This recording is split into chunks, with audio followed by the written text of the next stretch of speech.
painting to photography, from beadwork to woodworking. KQAL FM on the campus of Winona State University presents Art Beat. Art Beat highlights the work and accomplishments of local artists from in and around Winona. Support for Art Beat is made possible by the Minnesota Arts and Cultural Heritage Fund.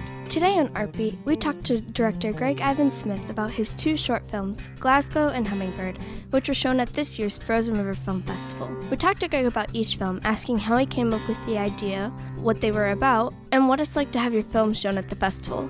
This is KJ with Greg Ivan Smith on Art Beat.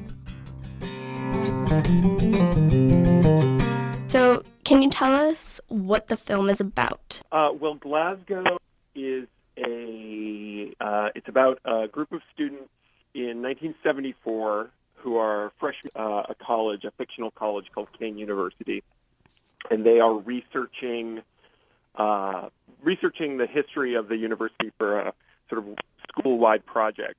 And the film begins, and they've realized that there's a long history of violence at the school, and as they research the violence, students start disappearing mysteriously.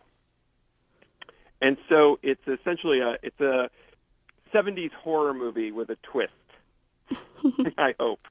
It was pretty interesting from what I saw of it. So how did you come up with the idea for the film? Well, actually, my sister Valerie Palmer, my husband had just designed the costume designed musical Sister Act. My husband, Michael Fitzpatrick, who is a resident of the Great River Shakespeare Festival, by the way. Mm-hmm. I should give a shout out to them. Hello, guys. And he had just designed Sister Act, the musical Sister Act is set in the 70s. So we had all this clothing from the 70s. And I like doing period pieces. This is a film I co-produced with the King School, which is a private high school in Concord, Massachusetts. And I've done several films with them, and they've all been set at the fictional Kane University. And I wanted to do something period because I had good success with a horror short called Scary Larry, which was set in 1952. And so we were just trying to figure out. I like the 70s. I like the style of the 70s, and I like a lot of films from the 70s. So that was sort of the impulse. But then my sister came up with this sort of core concept of how to justify a movie from the 70s, which I won't mention because it's the twist in the movie. Mm-hmm. But so I sort of extrapolated from her original idea, and she gets a story credit in the credits, by the way, and so it evolved into this sort of horror murder mystery, essentially. Yeah. Awesome. Yeah, it turned out a lot different than what I thought it was going to be when I watched it. I don't want to give too many spoilers away, but the twist of it is what I'm hoping is that the killer's sort of locked in this cycle of this one day, if that makes sense. Be cryptic and turn off all your listeners. Yes, be cryptic enough. So actually, I will be talking a little bit of situations or scenes that happened. But yes, of course. What was the situation with the deck of cards that Lois kept seeing? Yeah. Well, I guess I have to talk about that. So there's a coma aspect to the film, mm-hmm. and I did a lot of research on coma patients, and even long-term coma patients.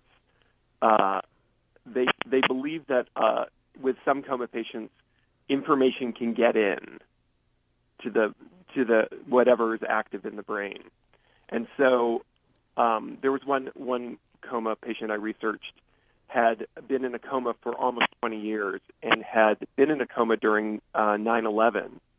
And when she came out of the coma, her father asked her, "Do you know what 9/11 is?" Because that would be a big shock to tell someone who's been essentially unconscious for 20 years. Yeah. And she said, oh, that was a really bad day for America. But she had totally been in a coma during it.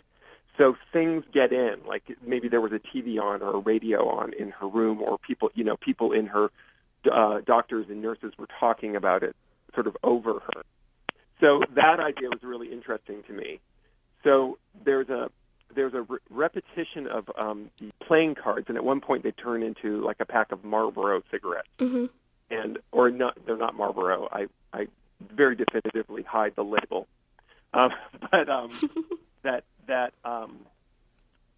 it's if a coma patient who went into a coma before the age of cell phones somehow trying to make cell phones make sense, that we all carry around this deck of cards,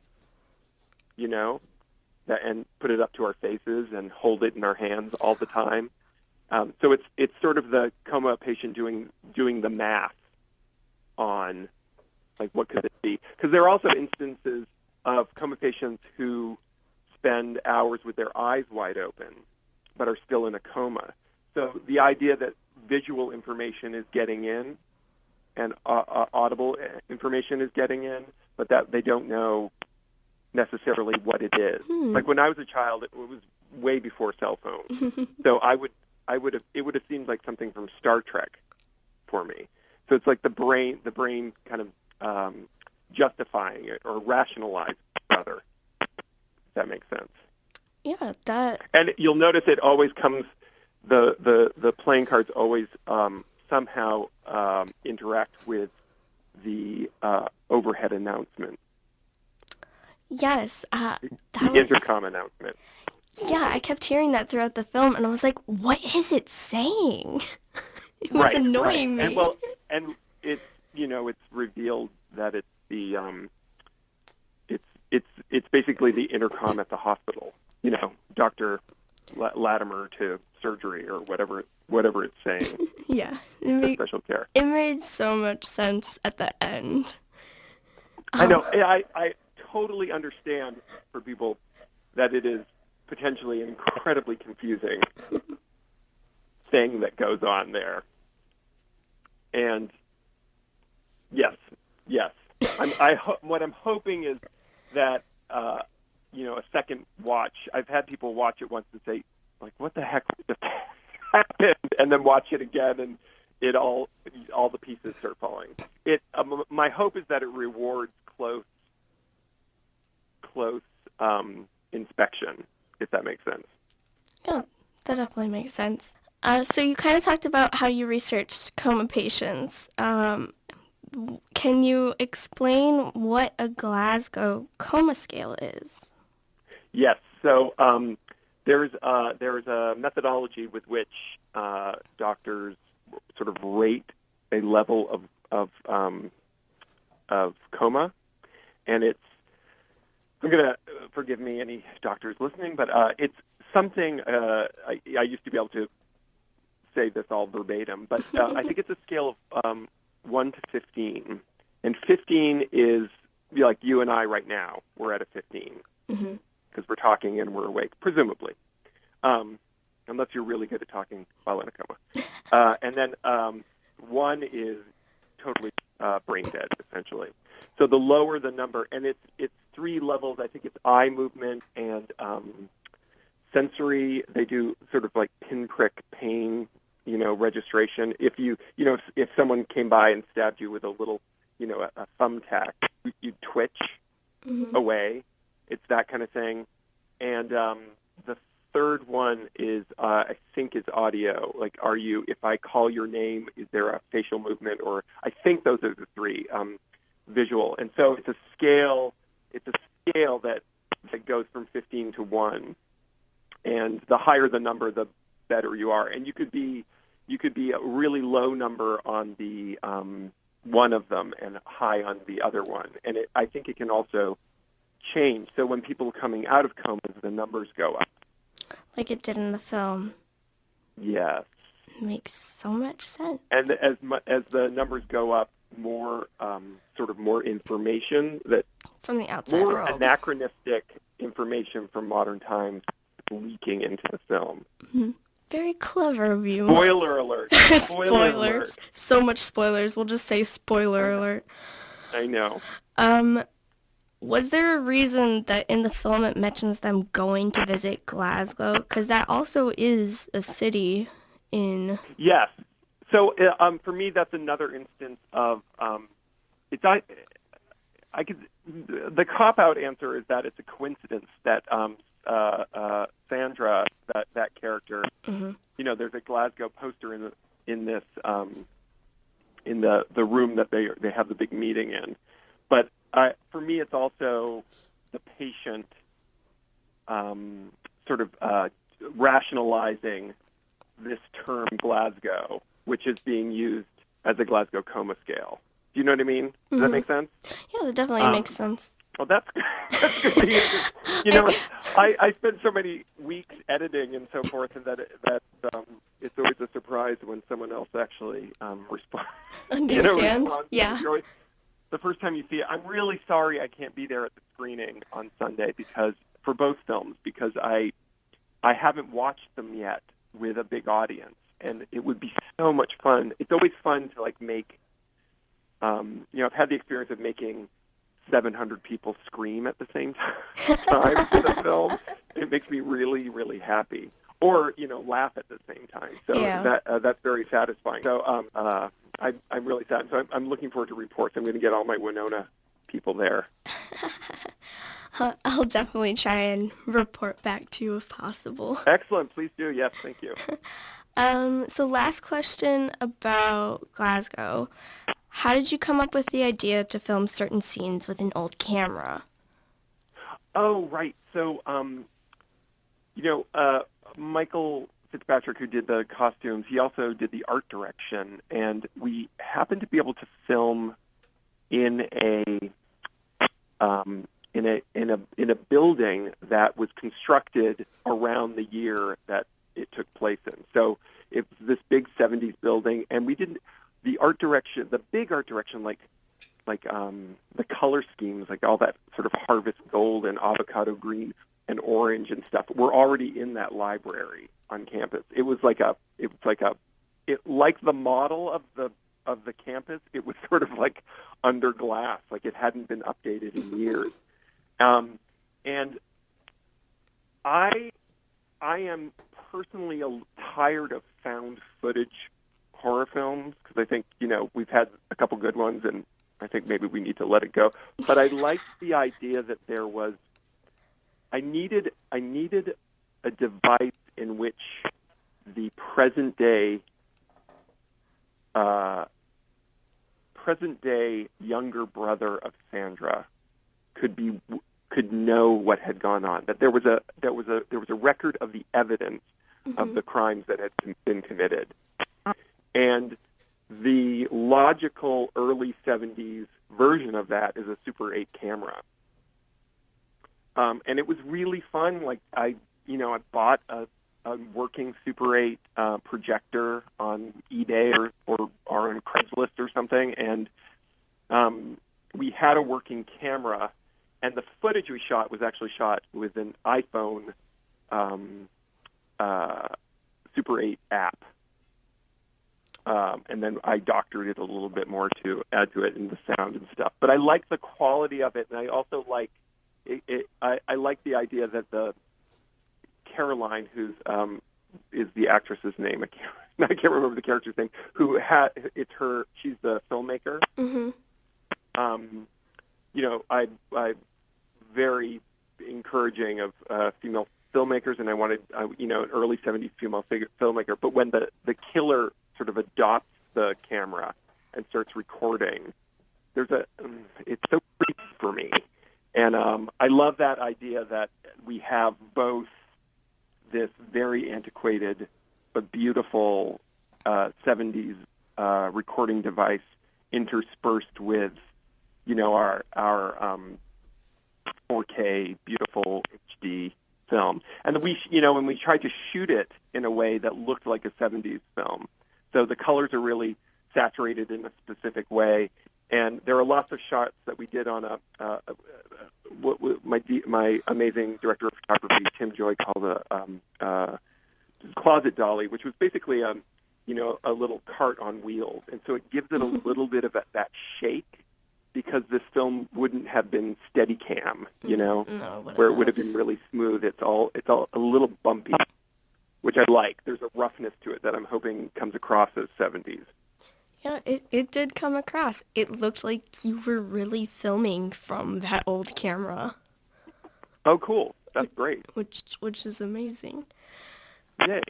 So on to Hummingbird. A little bit of a different tone with this one. It surprised me. So also, again, can you explain a little about what the film is about? Sure. Hummingbird's about a high school. A new girl arrives at the high school, and she's put into sort of a art class or an after-school activity with a bunch of students. And the students plot a surprise for her, which she won't soon forget. Yes, it was definitely a surprise. Good. My hope is that it's a film, for me, it's a film about the assumption that people are going to do the worst. Yeah, I can actually... You know what I mean by that? Yep. Like it's the whole build-up is that this is going to be... So bad. I don't know if you're familiar with the movie Carrie, but it's mentioned in it where, they build up Carrie and then they drop pig's blood on her at the prom. It's not that, but it's, it's that sort of shift. And I want that, there's so much bad news in the world, I wanted to do a twist on that. It was a good and interesting twist, I'll say that much. Yay! That makes me happy. What inspired you to create this film? Well, this was a project. So I have my sort of secondary job is I get hired by these schools to make films with their acting students or filmmaking students.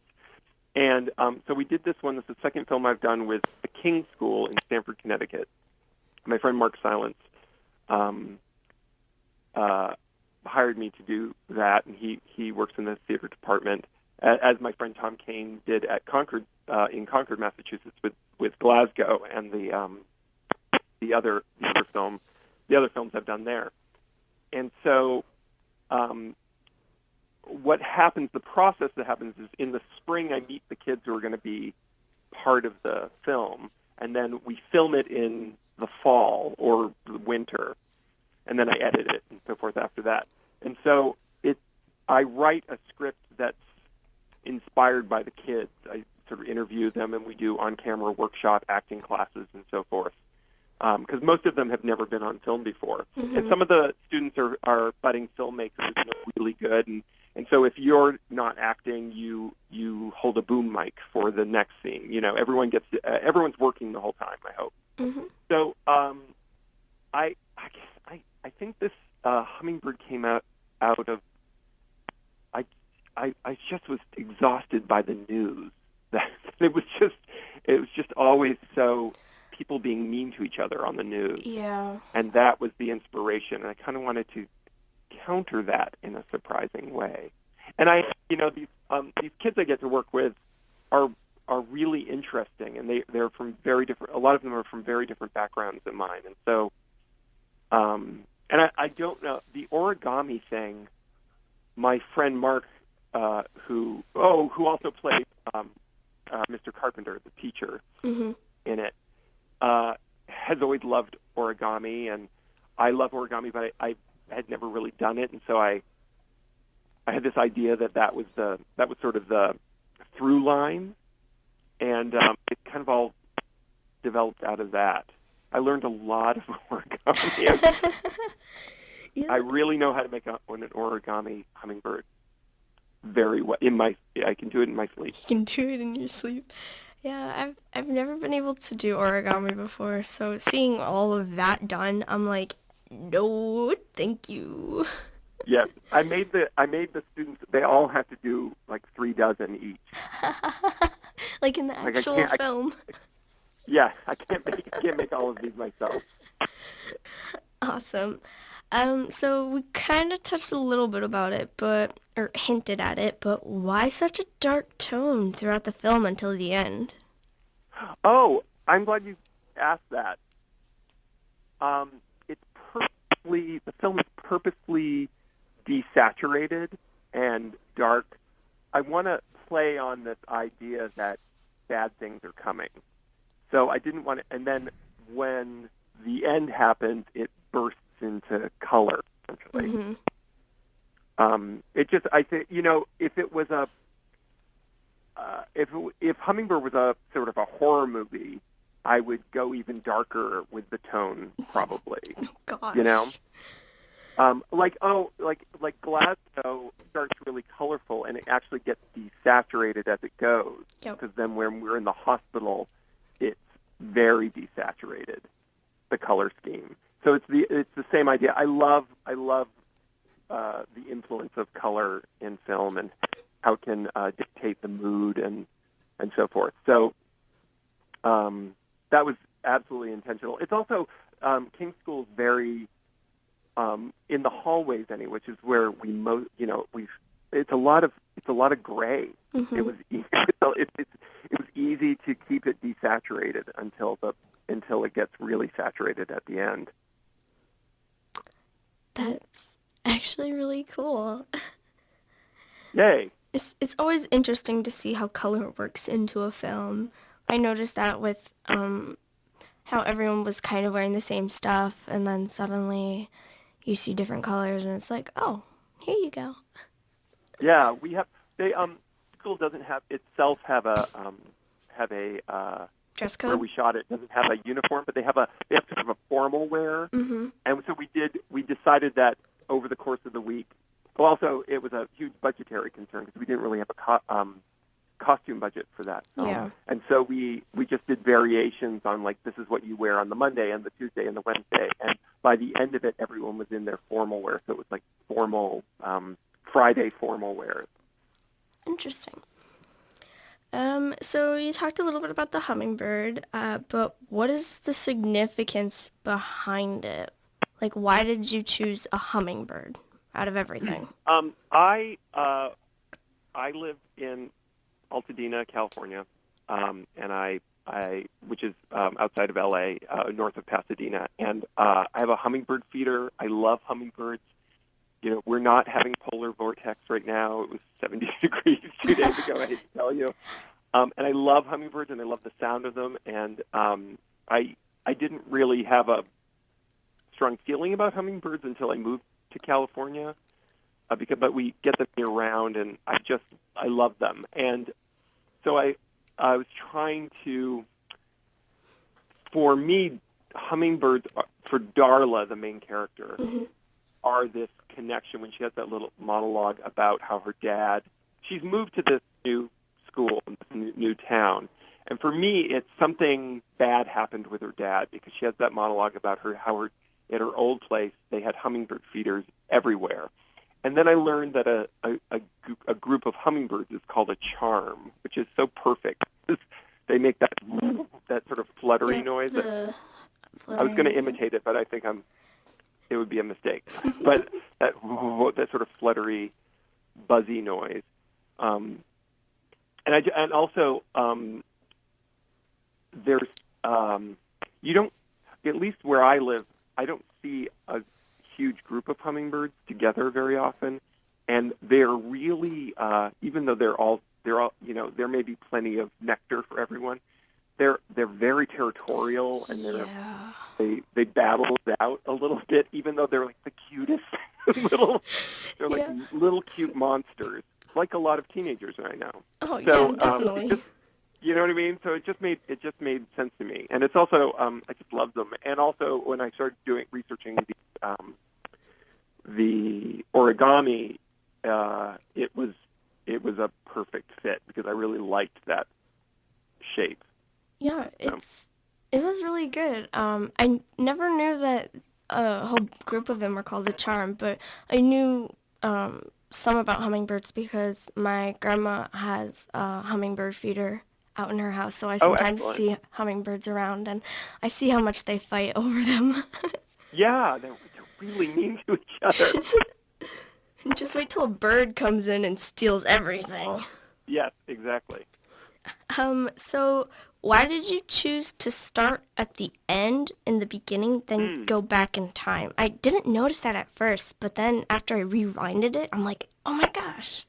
I wanted to sort of bookend that. There's something about sort of seeing Darla at the end of the week, and the first shot is from Darla's perspective to the other kids, for them, walking down the hallway, and then when we see that scene again at the end of the week, we've learned who Darla is, so it's more from the other students' perspective looking at Darla. It's the same shot, just the reverse shot. You know what I mean? And I wanted to start in the first 30 seconds or whatever it is, that there's something suspicious about the locker. Like you may notice there's a little wire sticking out on the top of the locker. That. Yeah. And so I wanted to sort of plant that and on the Friday, and then we go back to Monday. And it's okay with me if people think that was Friday and then Monday is 3 days later. But but I think you quickly realize that that's her first day at school, and that once the Tuesday starts, then we get back to that Friday. Yeah, I didn't realize that until the end when it re-shown the which is fine. Locker. Yeah. But I got it eventually. That's all that matters. See? That's all that matters. So last question about Hummingbird. So in the film, they kept referencing an event that happened 3 years ago. Yeah. It probably doesn't really have much to do, but did you actually come up with an idea of what really happened? Yes, I did. I don't think it matters specifically to the plot, but my hope is that it they talk about, I forget his first name, but his last name's Nagel, the Nagel kid 3 years ago. Yeah. That he was the new kid, and they did something similar, but it went badly. And that we as the audience suppose that they did something horrible to him, and it went even more badly than what it should have been. They planned. But in fact, maybe they did something really nice for him, but it went really badly. They took it too far. Mm-hmm. So my hope is that's an undercurrent of adding to the threat of what's going to happen at the end of the week. Yeah, when they kept mentioning him, I'm like, what did they do to him? Yeah. Because they said that... And also, I'm sorry, go on. They said that it, really messed him up, and, he still wasn't the same as he was when he first started. Right. The way what they do to Darla could have gone badly if there had been a misfire. You know what I mean? Anything could have happened. Mm-hmm. So I like the idea that there's this sort of don't let it get out of control, and that maybe it will. I like the idea that the guillotine might chop your head off, or it might not, but you have to worry about it for the whole film. That is actually a really good comparison to it. I never would have thought of that. I like that tension. I want the tension to be there. And so when the tension's released, either because someone gets their head cut off or someone is saved from getting their head cut off, that's very satisfying to me. Yes. So kind of this is the kind of answer I give my mother says, "What's wrong with you?" It's perfect. So some general questions. What does it feel like having your film shown at Frozen River Film Festival? I'm so excited. I'm so sorry I'm not going to be at the screening. I love Winona, and I know a bunch of people who work with the film festival, mm-hmm.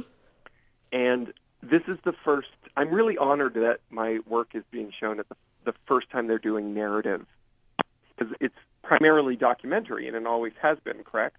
So I'm just so excited that they're actually doing a narrative piece, because I've always wanted to screen there, but at the same time I don't do documentaries, or I haven't yet. Yeah. So I'm so excited, and it has such a good reputation. And I've also never actually been to Winona in the winter.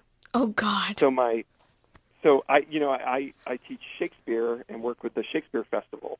So my whole my whole experience of Winona is hot and sunny or rainy, but it's summer. Yeah. And I've lived, if you combine all the months I've lived there, I've lived there for a couple years of my life, spread out over several summers. Mm-hmm.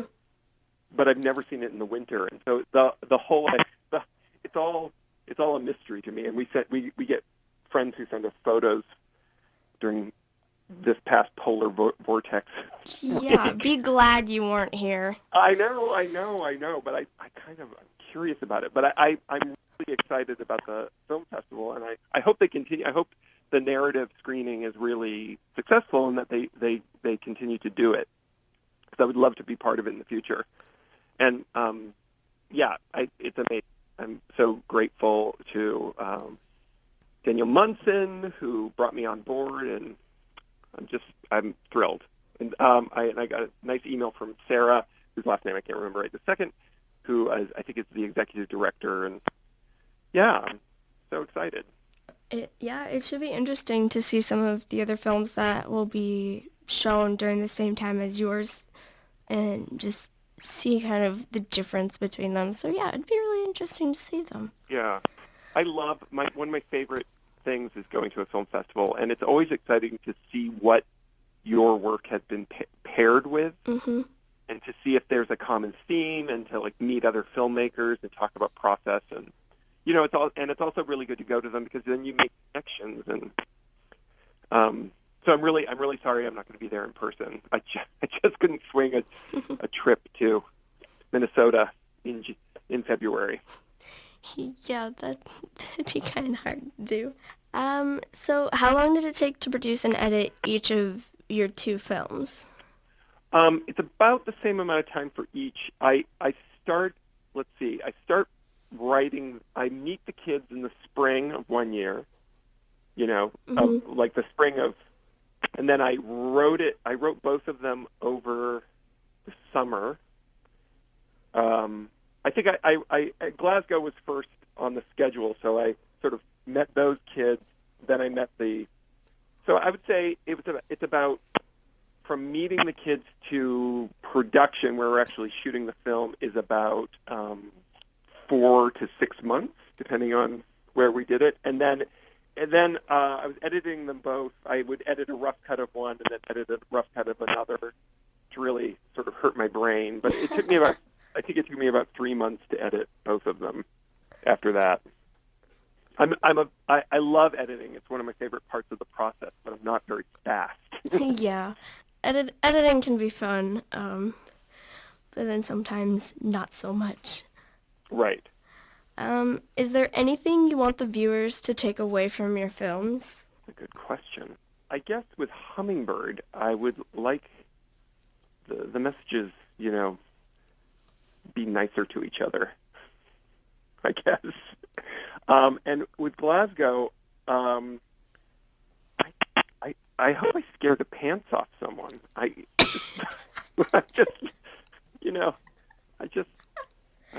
love scaring people. I love horror movies, and I'm hoping all my Winona people go, because I know some of them don't like horror movies, and I'm gonna scare them anyway. I'm not gonna tell them ahead of time. I hope that the viewers get lost in a world. That's the reason I love short films, is that if they're successful, they can sort of, you forget they're a short film and they take you somewhere for just a little brief amount of time. And I hope that both of those films are successful in doing that. Well, they took me into that world when I watched them, so they were successful for that. Are there any new projects that you are working on currently? I am working on a script for a horror movie. It's sort of a psychological, maybe it's a psychological thriller or horror movie about a man who falls in love with his snowman. That old chestnut. And then bad things start happening to people around him. I actually don't know how to respond to that. That's great. Man, that falls in. Okay. And I've been, I every now and then I direct an episode of a web series and called All the World's a Cage, which is about a dysfunctional family where the mother is a puppet, and you can see that online, which I highly recommend. And other than that, I do stand-up, and I've been doing stand-up here in L.A., and I'm an actor, so I've been auditioning. So, general actor, multiple jobs. Yes, many jobs. Yeah. So where can people learn more about you, and possibly if they didn't get the chance to see the two films, where could they possibly see it? Oh, well, I've kept them locked for now because I've submitted them to a bunch of film festivals, and I got to make sure I keep them password protected. But if you go to One Take Films, all spelled out, One Take Films, O-N-E, takefilms.com. That's my website, and it has, my reels. If anyone wants to hire me for their next $1 million project, I'm happy to oblige. But it's also, it's resumes and trailers and lots of self-congratulatory stuff. So that's sort of where most of my stuff is.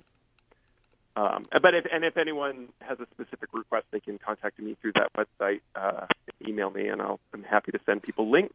Or if anyone, wants to buy a script, I'm available for purchase.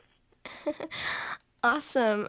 Well, that's all I have. Thank you, Greg, so much for doing this interview. It's sad that you can't be here, but your films are amazing. That's all I got to say. Thank you. Kelly, thank you so much. I really appreciate your time.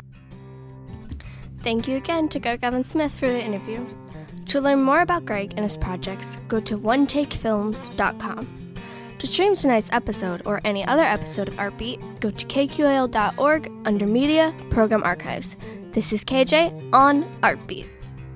Artbeat is written and produced by KQAL-FM on the campus of Winona State University. Visit us on the web at kqal.org.